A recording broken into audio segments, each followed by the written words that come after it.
भद्रं कर्णेभिः शृणुयाम देवाः भद्रं पश्येमक्षभिर्यजत्राः स्थिरैरङ्गैस्तुष्टुवांसः तनूभिर्व्यशेम देवहितं यदायुः ॐ शान्ति शान्ति शान्ति.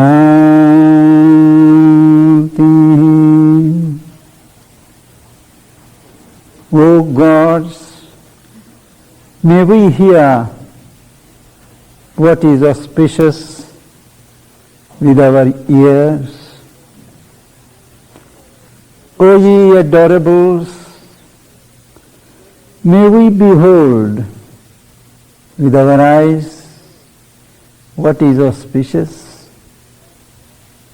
With firm-limbed bodies, may we spend the God-allotted span of our lives adoring ye. Peace, peace, peace. Peace for the mind, peace for the life energies, peace for our bodies.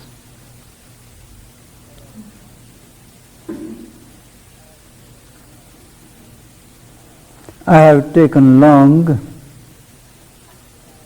in undertaking this pilgrimage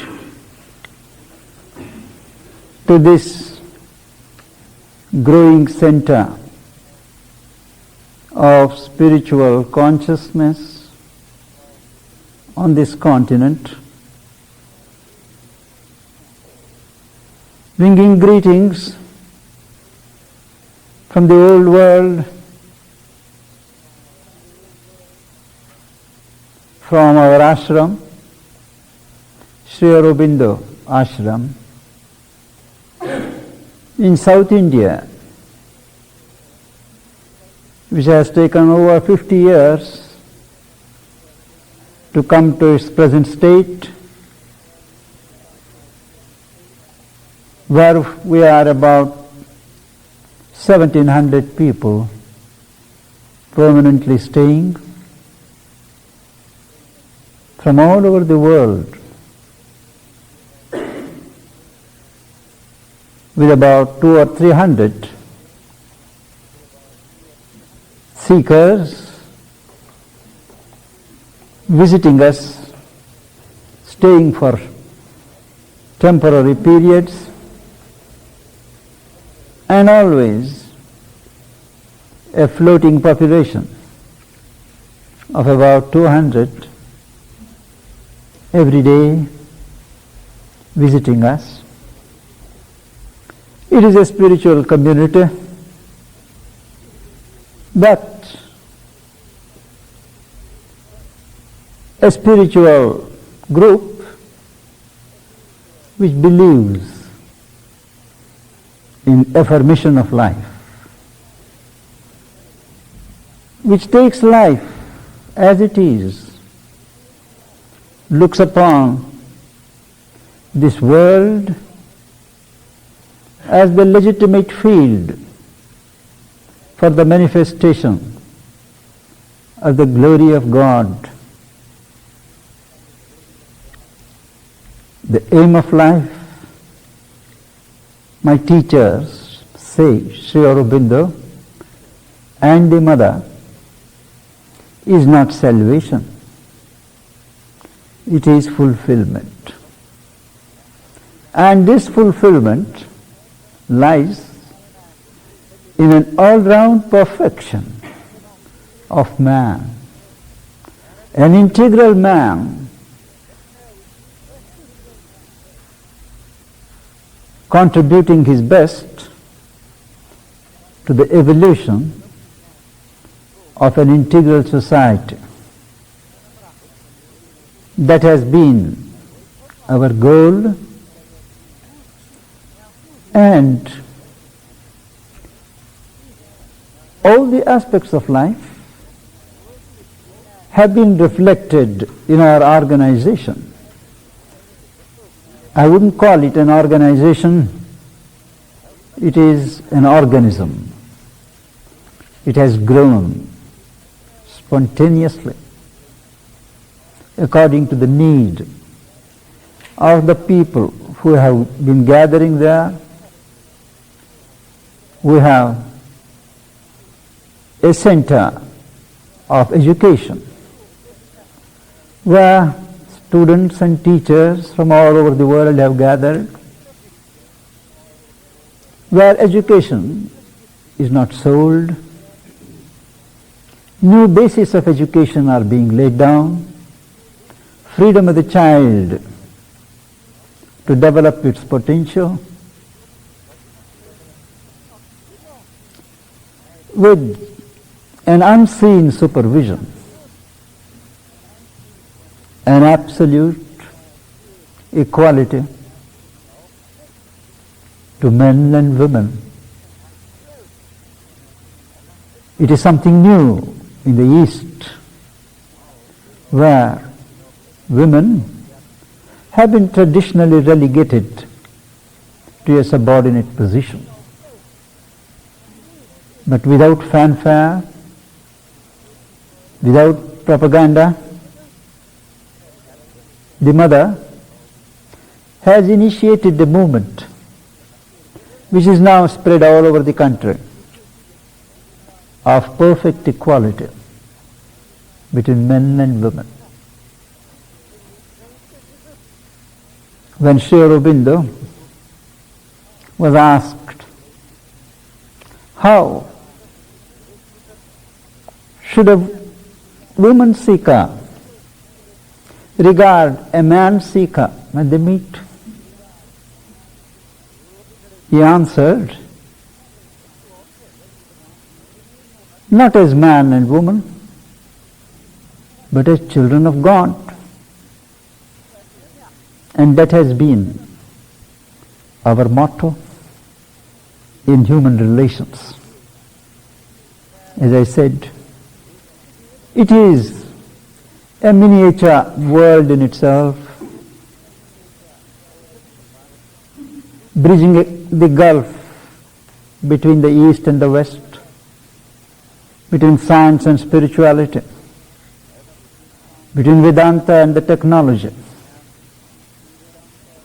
And it is my privilege to present on behalf of our ashram to this institute. May I request Sanskriti to receive on behalf of the institute this packet of incense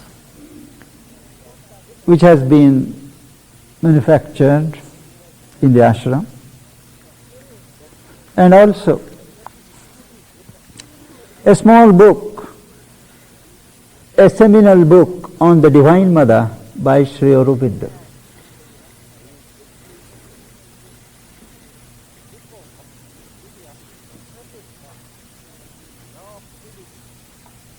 We have been regarding with certain admiration the significant work that is being done here in the propagation of the right values towards the evolution of spiritual consciousness. The theme that has been given to me is Kundalini Yoga, a much misunderstood theme. It has pained me very much, and those of us who are concerned about preserving the purity of the ancient teaching, to see the deformations that this subject has undergone in interested presentations to the Western mind, in books, seminars, lectures, purporting to present the tantric view of life to America.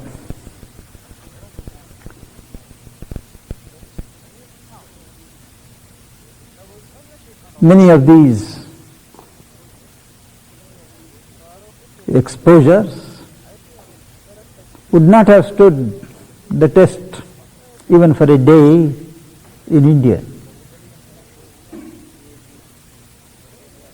But wherever I go in this country, and this is my third visit to this great country and a greater people, I have been asked about the shortcut called Kundalini Yoga towards realization of God. In spiritual life, let me tell you, there are no shortcuts. It is a long and a hard way, sharp as the razor's edge, says the Katha Upanishad. Kshurasya dhara nishita duratyaya durgam pathastat kavayo vadanti. Sharp as the razor's edge is that path, very difficult of access, say the seers who know. To confuse the Tantra with the sex is a perversion of understanding.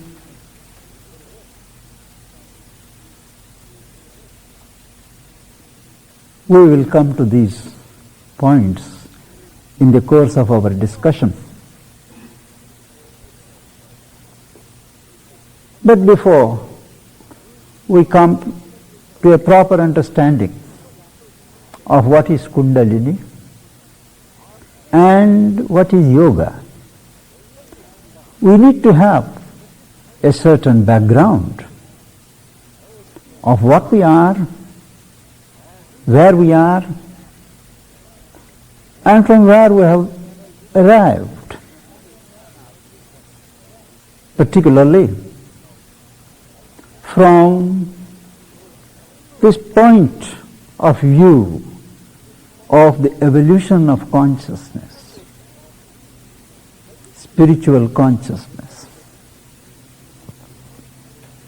I don't need to say spiritual consciousness, because in the ultimate analysis, all consciousness is essentially spiritual.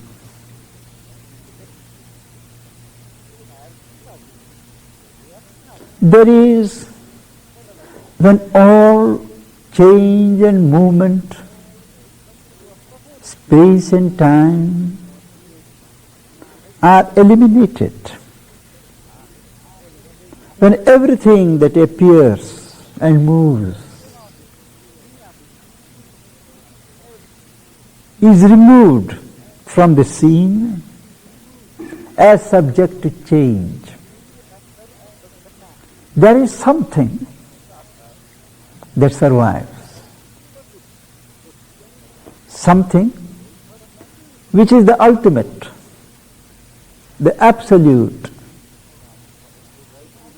which can't be defined, which can't be perceived, which can't be experienced even.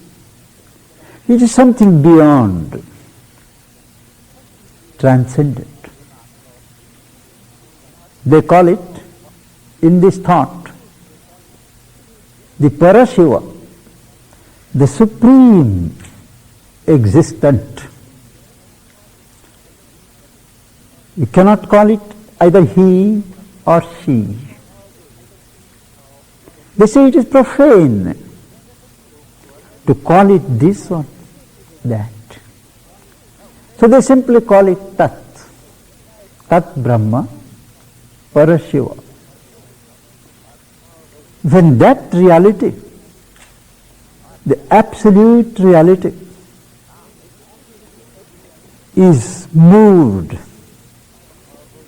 gets into a mood, we are speaking in human language, of things that are beyond the human ken. But we can understand only in certain human figures, human images. So let us say that the Supreme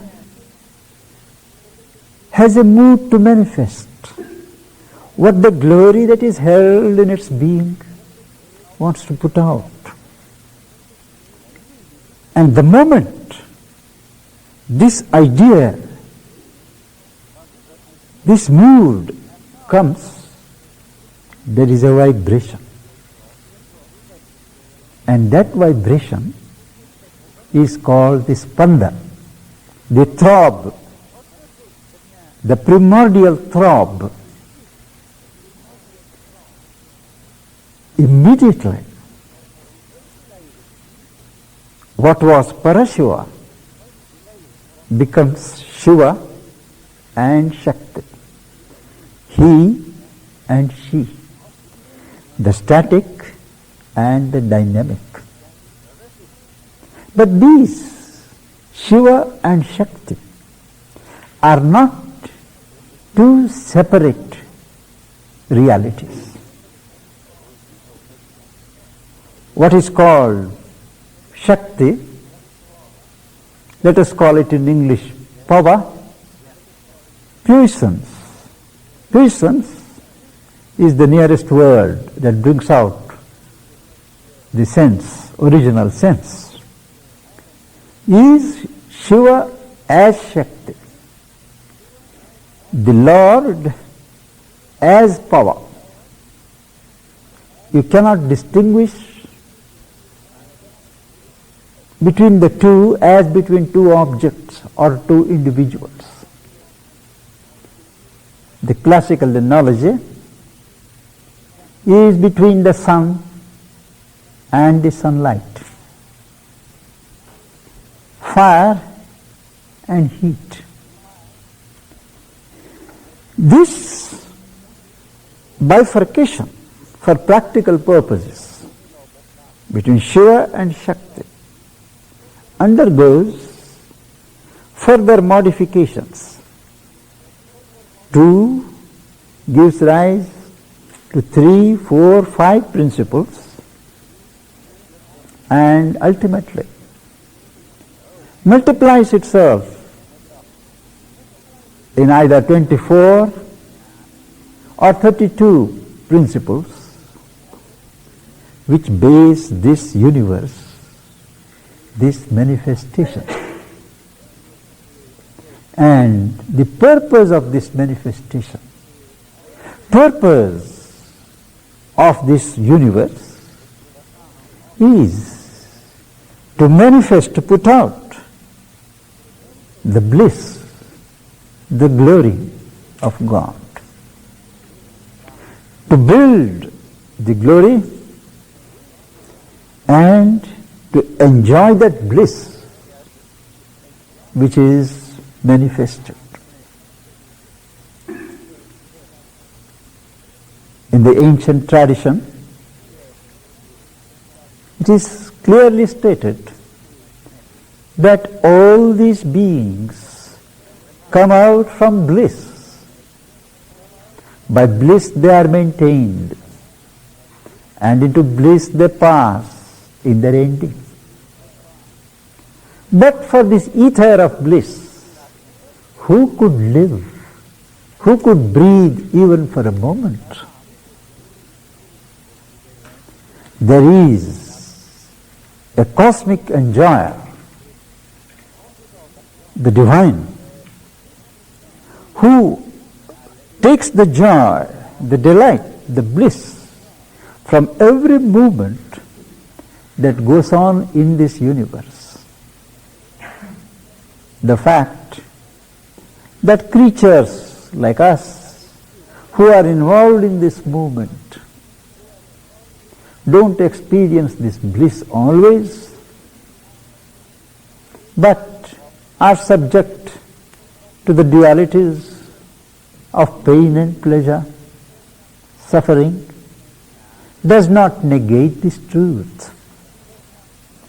We miss this joy, we miss this bliss because we have lost the art of living. We have missed the science of living. Each individual is expected, intended to draw a complete unadulterated joy from life. Be a channel for that bliss to reach the Divine Lord or the Divine Presence. The individual is unable to do it because he is subject to ignorance. He is subject to limitations. He is subject to division. His ego, desire, limitations imposed by both deny him his legitimate joy in life. But still the joy persists underneath. It is because of this essential delight of existence that whatever the suffering, whatever the pain, man still wants to live. The will to live, apparently very irrational, is really due to this fact of the undercurrent of bliss beneath the surfaces of life. The Tantras aim at teaching man, at educating man to learn to experience this joy in life.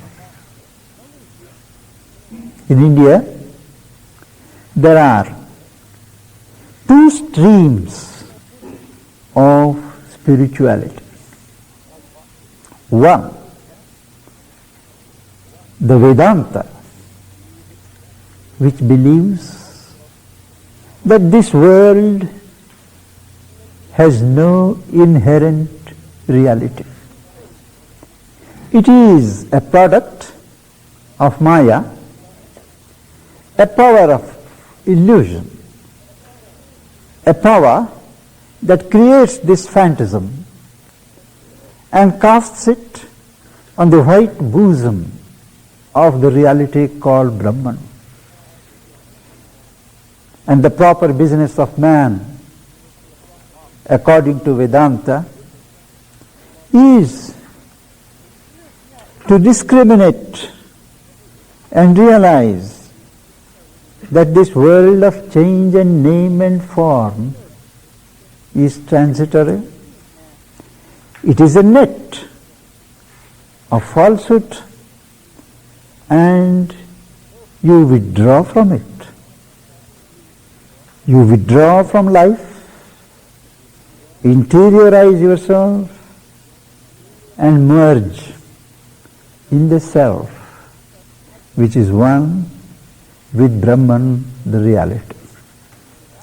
There are three major schools, other minor schools of the Vedanta, but essentially it devalues life in this world.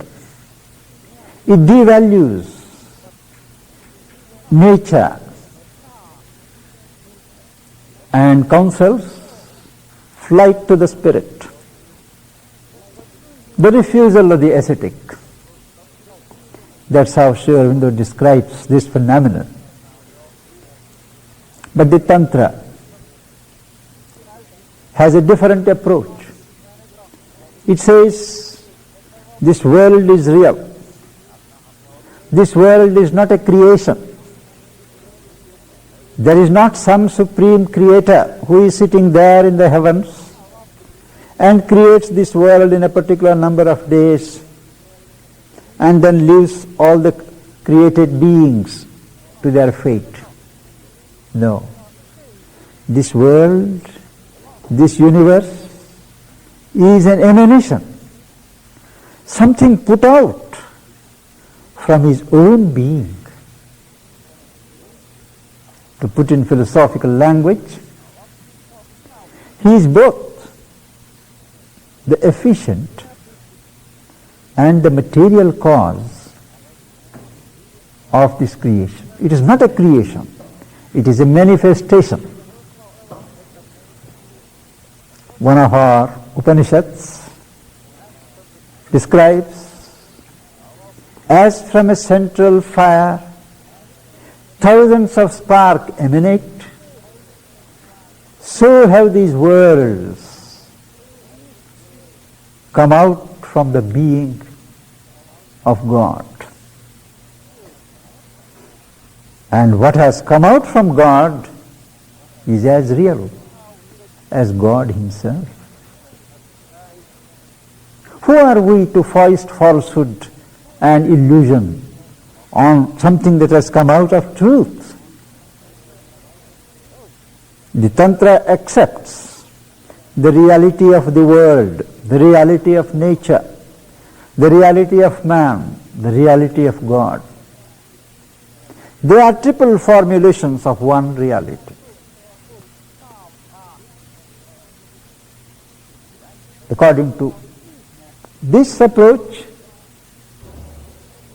God is both formful and formless, Murta and Amurta.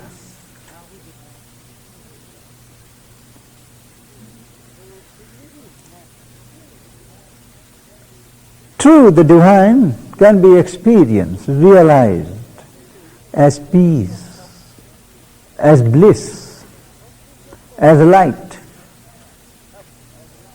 as power, as knowledge.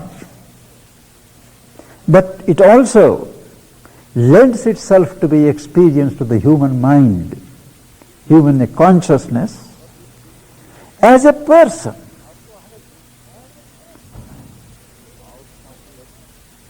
So that the ascent from humanity to divinity becomes easier. There has to be a focus for our aspiration, for our idealism, for our devotion and love. And that has to be a form. The divine is not bound to any one form.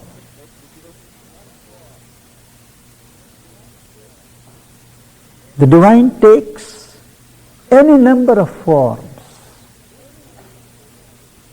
Don't imagine that all the pictures that you see, all the forms in which we in the East worship God, they are imaginations or superstitions. Actually, some of the key forms in which the divine is worshipped, they are revealed to purified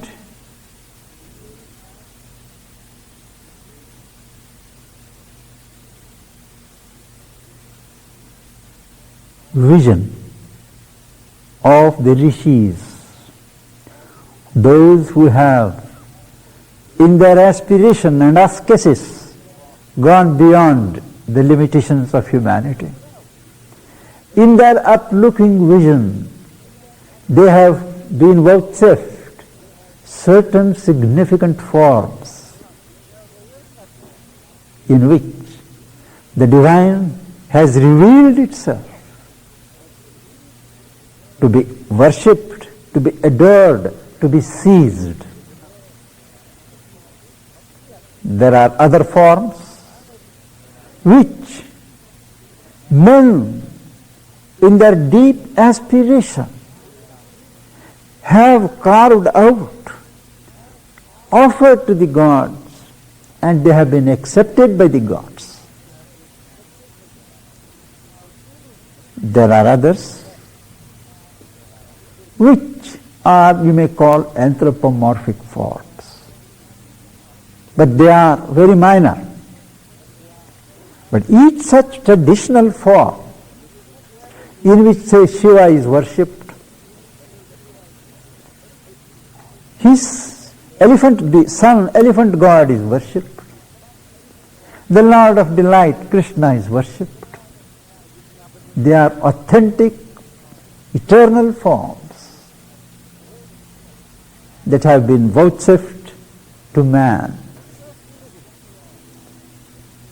After all,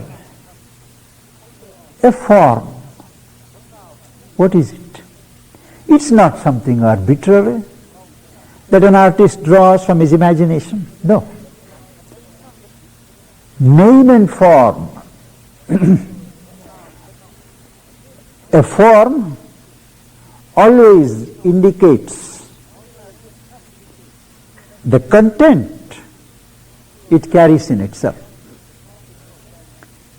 the quality of what it carries. The name indicates the power that it holds inside. So name and form are not just labels, dispensable, but they have an inherent reality of their own. No doubt, the divine is not bound to any one form or any forms or all forms. The divine can be without form. In a sense, in the tantric conception, each form on earth is a form of God. Each one of us carries God, the truth of God, and the world also is a cosmic body of God. In a notable aphorism, Sri Aurobindo says, "Reject not this world, O lover of God, for soon thou shalt find that this universe is the body of thy God." The body is the temple of God. The Tantra insists that this physical body in which you and I live is as divine, as sacred, as the soul, as the innermost being embodied in us.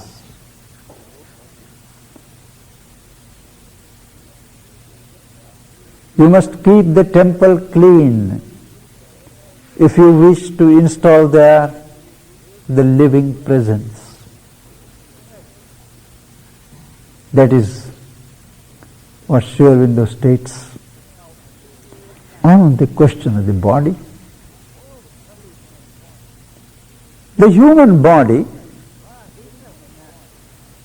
is taken as a model for temples in the East. Just as the divinity is there in the innermost chamber of the heart, in a temple too, the deity is installed in the sanctum sanctorum, which is the innermost chamber of the huge building.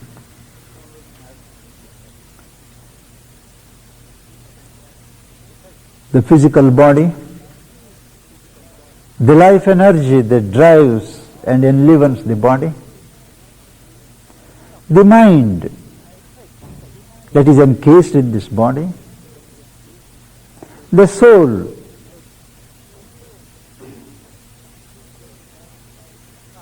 that the body carries from our point of view, the soul that carries the body from the point of view of the experience of a person who has realized the truth of God, all these are equally spiritual. Because there is one consciousness, spiritual consciousness, that is spread out in this universe. It is called Chit Prasara, pervasion of a divine consciousness, a divine power, a divine energy.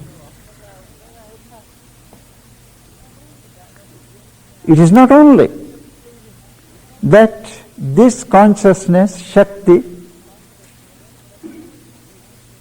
surrounds all creatures. It also constitutes the substance of each.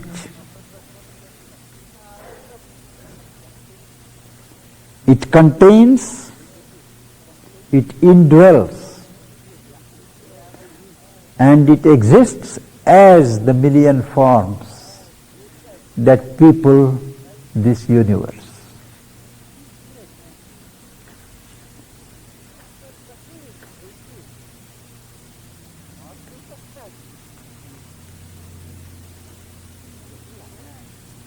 In the universe,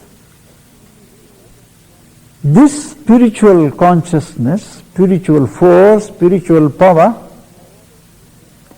formulates itself in the form of many planes of existence. They speak of 7 worlds. The world of sheer existence, the world of sheer consciousness, the world of delight, the world of light, the world of mind, the world of life energy, and the world of matter. Now all these 7 worlds on 7 planes of existence are self-formulations of one divine consciousness called Chit. But these 7 worlds, of which ours is the last, they are not separate from each other. They constitute one whole. It is a cosmos, not a chaos. There is a continuous interchange, interpenetration going on between all these planes of existence, between these worlds. Not only in this universe, but in each individual, all these 7 worlds are there in principle. In principle, I have this physical body, of course, I have life energy, I have a mind. Now these 3 are well organized. But in principle, the divine consciousness as light, as delight, as consciousness and as sheer existence, they are also there as potential in man. What is outside is also inside. The old Hermetic teaching, as above, so below, is also a fundamental truth of the Tantras. These 7 worlds, they are based on certain psychological principles. But all of those principles are involved in the earth. The Vishnu Purana says that even the gods, if they want to progress, if they want to advance, they have to come to the earth and take human form. The Tantra has it that it takes as many as 84 lakhs of births before the human stage is arrived. We are not certainly to take these statements, particularly with certain figures, as literally true. They are intended to drive home the length of time that is required before the human stage is arrived in the evolution of this world.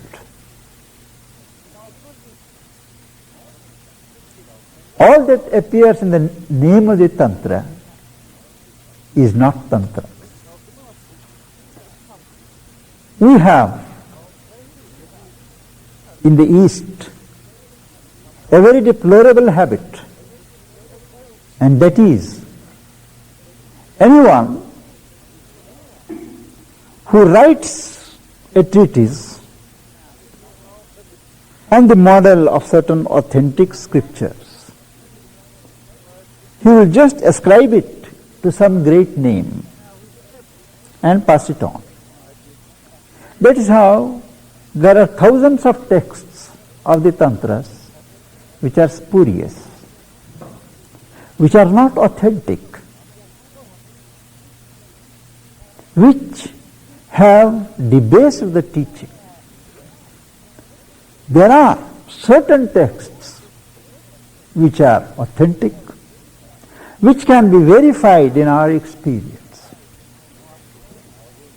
It is one of the basic tenets of the Tantra that you are not to accept its teaching unless you can verify it in your life. Tantra itself means it spreads. It spreads through experience.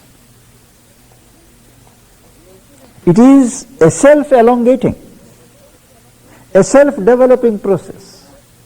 As you practice, you realize. You don't have to take it as something given to you for which you have to give faith. You may have to start with a certain hypothetical faith, but it needs to be verified in your personal experience. It is unique in the spiritual traditions that it admits the human claim for verification before acceptance. Second, the traditional teachings like the Vedas, the Vedanta, they are made available to all classes and to both the sexes. They are even today practiced without fanfare. In many households in India, without change of robes, without renunciation. Tantra does not admit or call for renunciation. It takes man as he is and helps him to go forward in the path of God. And it has developed many techniques, many ways to help man to recover his truth, develop his potential, staying in the world, doing his duties to the society.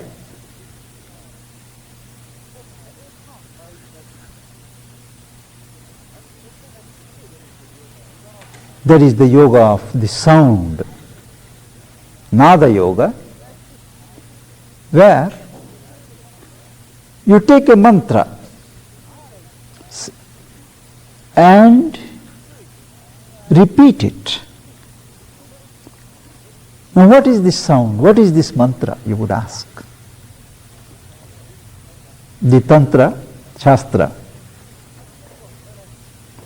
has laid down that the divine reveals itself in the form of sound, in the form of lines, in a human form. We are just speaking of a mantra. Yantra is the linear form of God. Mantra is the sound body of God. And the Guru is a human embodiment of God. He is not God himself, but he is an embodiment of God for the disciple. Now a mantra is a syllable or a word or a combination of words which have a certain potency. They are not imagined or concocted or composed by a poet. But when a spiritual seeker, a rishi, a seer, he is lost in himself, his consciousness is entirely engrossed, and he is one with the divine, then from the womb of the infinite comes sailing into his being certain truths, certain divine truths, and they are received in his being, and he does not interfere. He just allows them to stay, and like a hen over its egg, there is a certain brooding over those truths. The Veda describes that they are carved out of the heart, and when it has been sufficiently deliberated upon, they take the form of human sound. The right sound, the right word, and they are released into the human experience as the mantras. Each mantra clothes a divine truth, a divine vibration. And these vibrations, these truths, are the body of God, particular deities.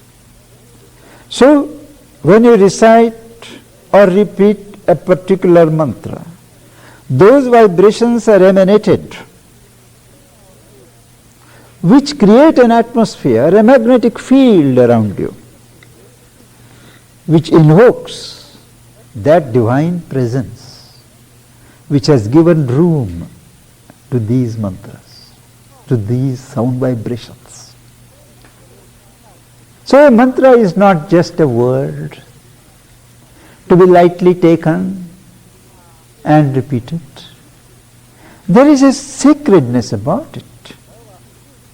It is usually given by a teacher, by a guru, who has realized the truth of the mantra in his own being and is in a position to communicate that spark, that dynamism of the mantra to the disciple. So that when you start repeating it as directed by him, first you start repeating with your lips. The lips move and there is this sound, Om we say. But after a while, the sound stops, only the lips move. It is called the inaudible repetition. The third stage is when even the movement of the lips stops, but the mantra goes on repeating itself, and you only listen to it. Whatever you do, wherever you go, it repeats itself. And ultimately, that subtle sound leads to a still subtler sound and then leaves you with that reality, with that deity which is behind the sound. You realize identity with the deity.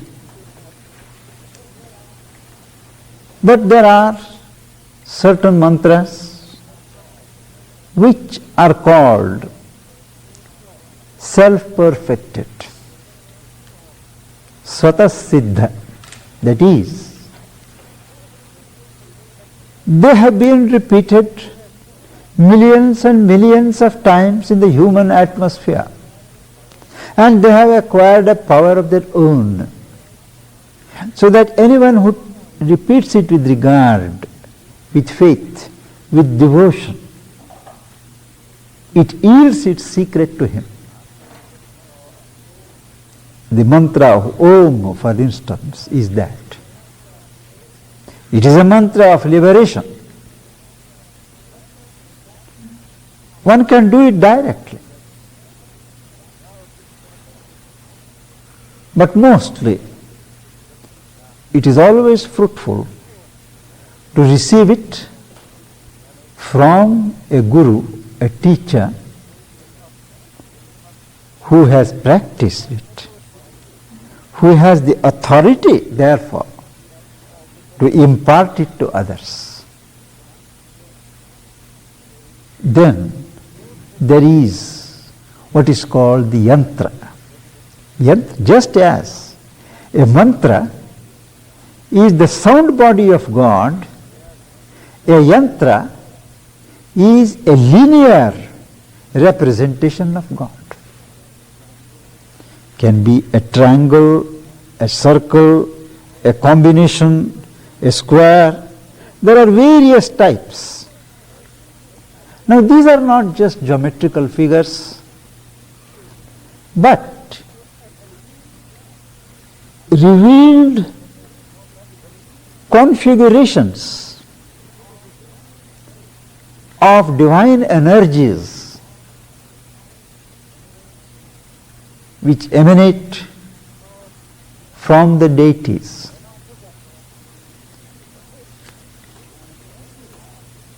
And when we have those figures, we must know which line, which angle, which point means what.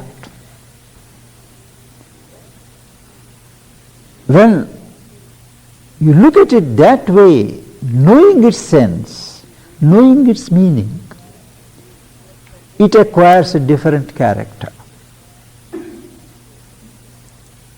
Of course, there are yantras like Sri Chakra for instance, that with 4 and 5 triangles intersecting, it is called the king of the yantras. It represents the divine in his creative mood, how the whole creation comes.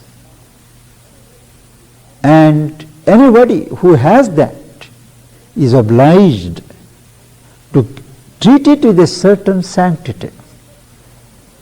It is not just a diagram. If you treat it as a diagram, you don't derive any benefit. But if you know it is a configuration of the divine manifestation, and then adore it, worship it, it becomes a source of power. Vibrations emanate from it. And in a house where these yantras are worshipped, there can be no accidents, there can be no illnesses, there can be no untoward happenings, because the divine presence is there. There is a method, there is a procedure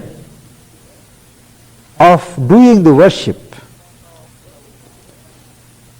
Worship has become mechanical today. But worship as an institution, ritual as an institution, has a great truth in it. As Sri Aurobindo says, it gives a physical completeness to the interchange, to the psychological communion with God. It forms a nodus for the human to reach out into the divine. Only the rituals, the worship, the ceremonies must be done with full consciousness, full participation on the part of those who perform it. It shall not be a mechanical repetition, a mechanical performance of the worship. Each part of you, the mind, the body, everything must participate wholeheartedly. It is an insult to the deity to do things with your hands, rituals, moving with the lights and the candles and so on, putting flowers, where the mind is dwelling on something else. This is a very elaborate system that the Tantras have developed to realize divinity in material forms. They use sound, figure, line, vibrations as means to commune with God and later to unite with God.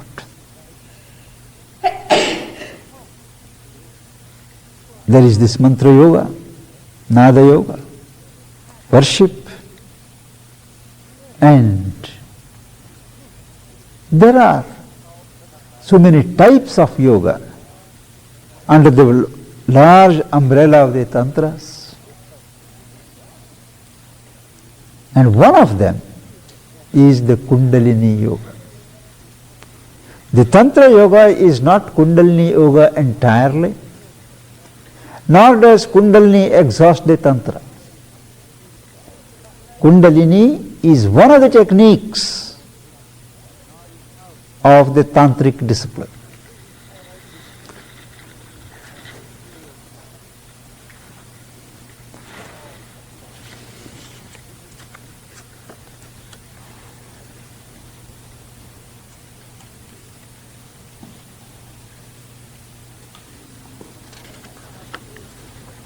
What is this Kundalini? What is the basis for this concept of Kundalini? I think we can reserve these topics for tomorrow morning when we'll be meeting again. In the meanwhile, I would like you to ask me any questions that you may have thought of when I was speaking.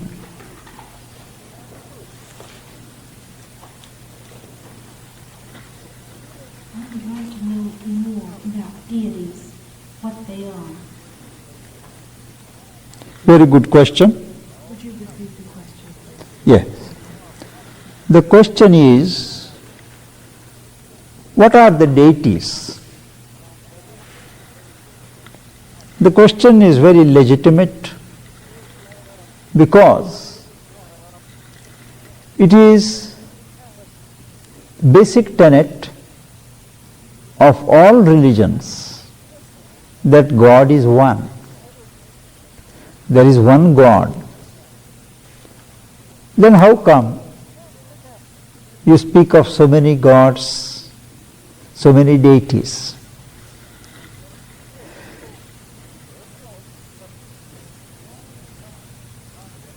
God is one, but for purposes of manifestation, for purposes of creating this universe, maintaining this universe, and leading it towards its goal, the divine being, God, puts out of himself, emanates from himself, a number of powers and personalities. And these powers and personalities are portions and parcels of his consciousness. Each one is a cosmic functionary. Particular work is assigned to a particular power. For instance, we have in the Tantras, there is one Mahashakti, great power, but it streams through 4 channels, 4 streams, as the power and the personality. It is, power is something impersonal, but that power also has a personality, lends itself to be experienced, realized, worshipped. It presides over certain activities. Now this one cosmic power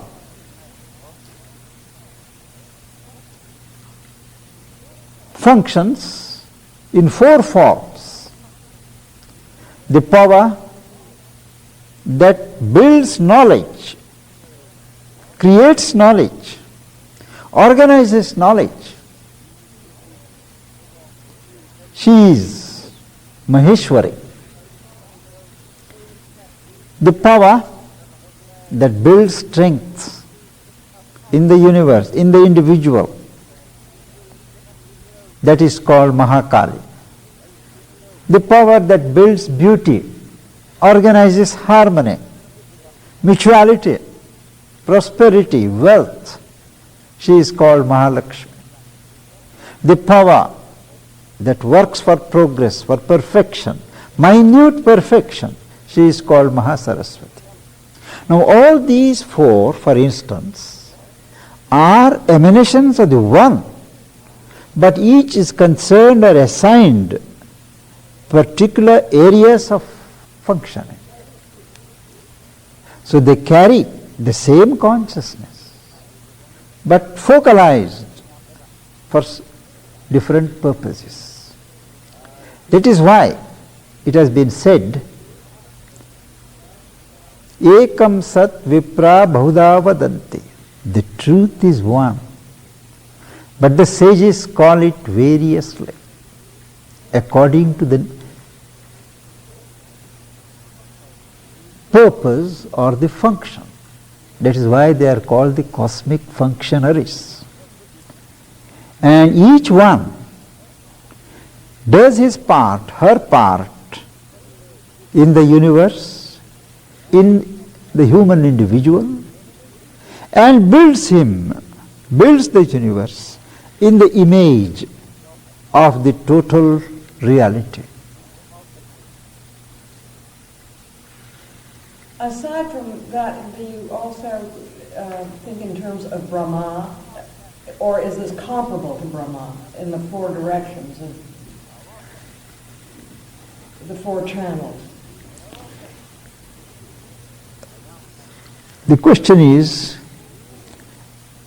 does this fourfold manifestation of the divine power correspond to the fourfold activity of Brahma? In a sense, yes, because the human or this universe grows into four molds. There is an interesting hymn in the Vedas which says that originally the architect of the universe gave one bowl, but man, through culturing, through the aid of the artisans of immortality called the Ribhus, fashioned four bowls out of one. Knowledge, power, beauty, love, and perfection, service. So whether the concept proceeds from Brahma or from the Shakti, Brahma it is the Vedic standpoint, Shakti is the Tantric standpoint, but the truth is the same. It is a fourfold movement, fourfold perfection. Just one more time, could you give me the name of the counterpart in Tantric Yoga? In the Tantric Yoga, Maheshwari,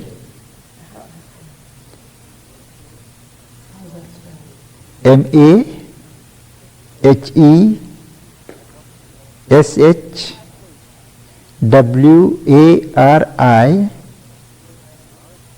presides over the manifestation of knowledge. I have not completed, sir. Just a minute. She is writing down.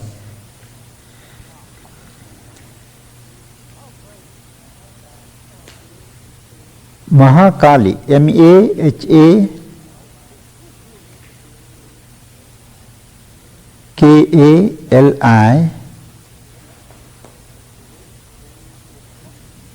relates to strength, power.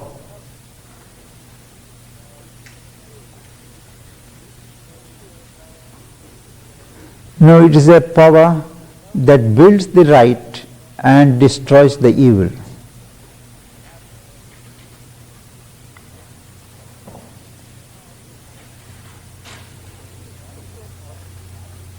What is normally called Kali, Kali, is a subordinate deity of this major deity, Kali.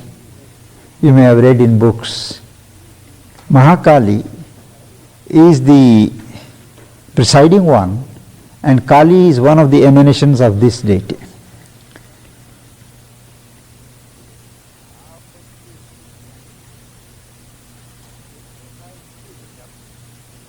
Then Mahalakshmi, Mahalakshmi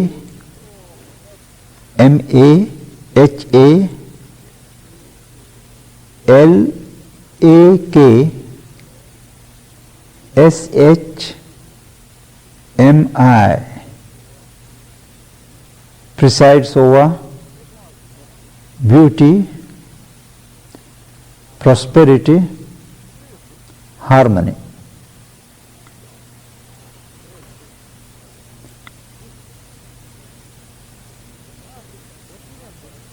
and Mahasaraswati, Mahasarasvati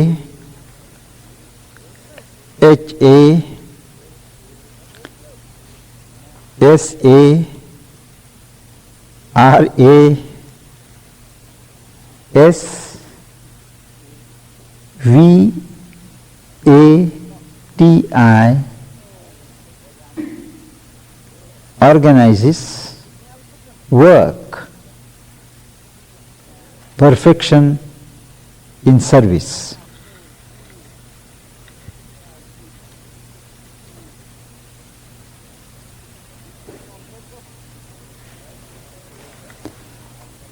All the other powers are subordinate to these major four.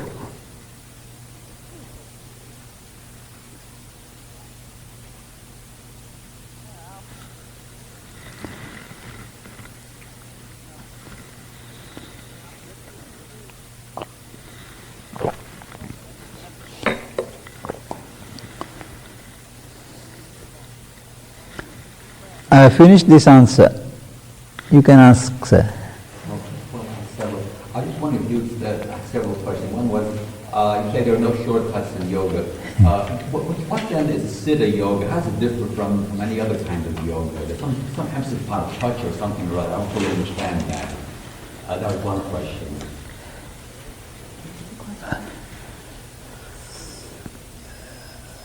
I said that there are no shortcuts in yoga. Then what is yoga? What are the kinds? That's the question. Yoga means literally union. Now union with what? Union with the reality. Reality of yourself. The reality of yourself is God. This union and the process of bringing about this union, the means of effecting this union, that is also called yoga. In our language, terminology, we may say the union of the human consciousness with the divine consciousness is yoga. And this union can be initially brought about, achieved on any level of the human being. It can be achieved in the mind. You call it the yoga of knowledge. You can achieve it in the heart through devotion and love. You call it the yoga of love or devotion.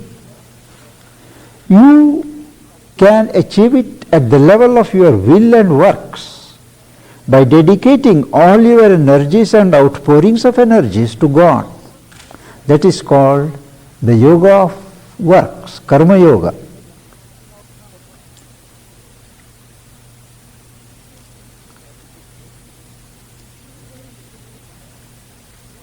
You can achieve it through the pursuit of God as sound.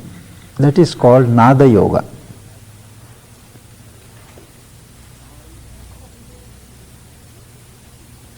You can achieve it by awakening and processing the Kundalini, to which we are going to come tomorrow. That is called Kundalini Yoga. So there are umpteen number of yogas differing in their standpoint, starting point, and the particular faculty in the human being on which they operate. When the mind, the knowledge part is taken up, usually they neglect the heart. Or those who take the heart, they ignore the mind. So for thousands of years, the history of yoga has been development of one-sided, one-track techniques. Today, the time has come and the time spirit demands that the whole of man has to participate in this movement towards God. That is what they call a holistic approach. A total man, an integral man is necessary. Not only my soul, but all my being, but the body, the mind, the energies, prana, everything has to realize its divinity.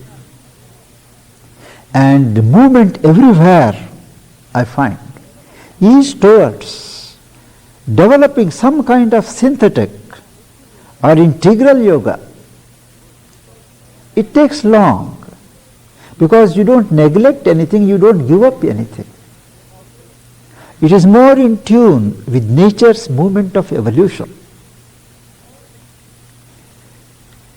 And all this means time, labor, patience, application. Nothing can ever be achieved without hard work. They are all stories which tell us how suddenly the grace of God descends and man becomes God, man becomes a saint, a sinner becomes a very virtuous man and all that. These are didactic stories, to encourage man, encourage people to have faith and do things. But grace is never arbitrary. Before the divine grace can act, a state of grace has to be built up. It may be built up this birth or previous birth. But human effort and divine grace are two ends of one process. So that is why I said it requires labor, hard labor, what our ancients call tapas, that is concentration of effort, concentration of energy. And this is not a question, as in religion, of sitting for 15 minutes in a prayer room or going to the church once on Sundays or temples once on Fridays and Tuesdays and thinking that the work is done. It is a matter of reorientation of our own consciousness, temperament, nature, and it is a 24-hour program.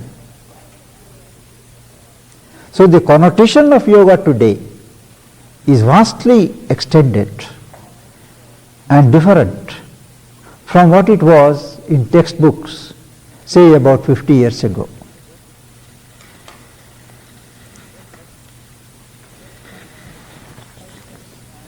Well, yes. You said Shiva and Shakti were the same, and yet they're personified as male and female. At that level of manifestation, what constitutes the difference? Very intelligent question. The question is,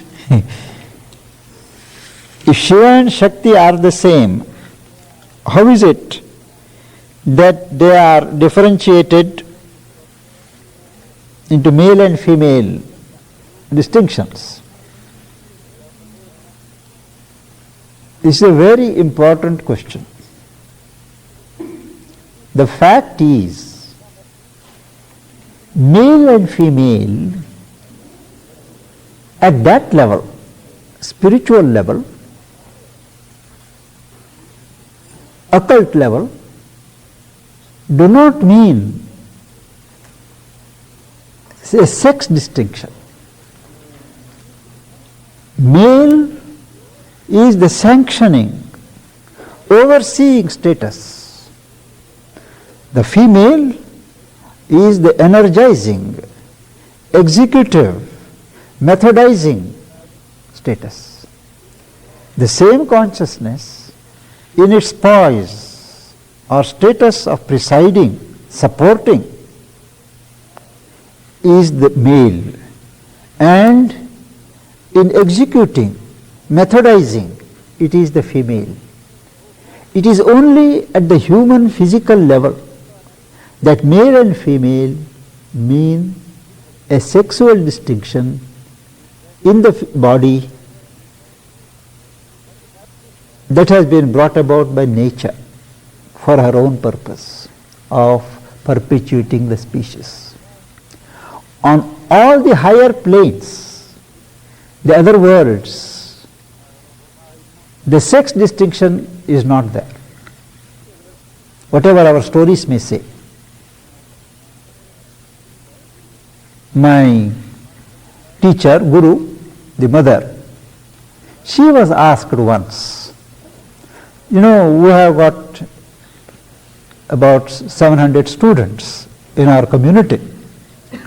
So one of the girls asked the mother, "Mother, is it true that we women are inferior to men?" The mother said, "I myself have thought about it, because I have always felt, not only in the East but in the West also, whatever the theoretical doctrines, the woman is given a secondary status, denied certain privileges, certain rights in spiritual, religious functions, social ceremonies and all that." So she said she was curious to know what is the truth. So in her meditative trance, she was a great occultist. I hope I will have occasion to speak to you all of her if there is time left. She was a great occultist, who could live 12 bodies one after another. The physical body, then the subtle body, then the life body, then the mental body, then the causal body, and so on. She could live one after another 12 times and then go in the subtlest form to the place where there is the origin of creation. So to find out this truth, she went there. All this in consciousness, is not a geographical going. And there she found there was absolutely no distinction of our kind of male and female. The distinction was this: differing functions, differing statuses of the same truth. And she said only at the physical level is this distinction made. Actually, in the tantric teaching, Shiva and Shakti, each person has Shiva and Shakti in himself or herself. Modern science also confirms that in each person there is both the male and the female element. And in spiritual experience, we do find these two. And it is part of yoga to harmonize both, to develop both and equalize them. That's the truth. This has been Shiva and Shakti. It has been vulgarized in the modern presentations of the tantras, saying that man and woman, they have to get together, married or unmarried, for purposes of yoga. This is the travesty of things.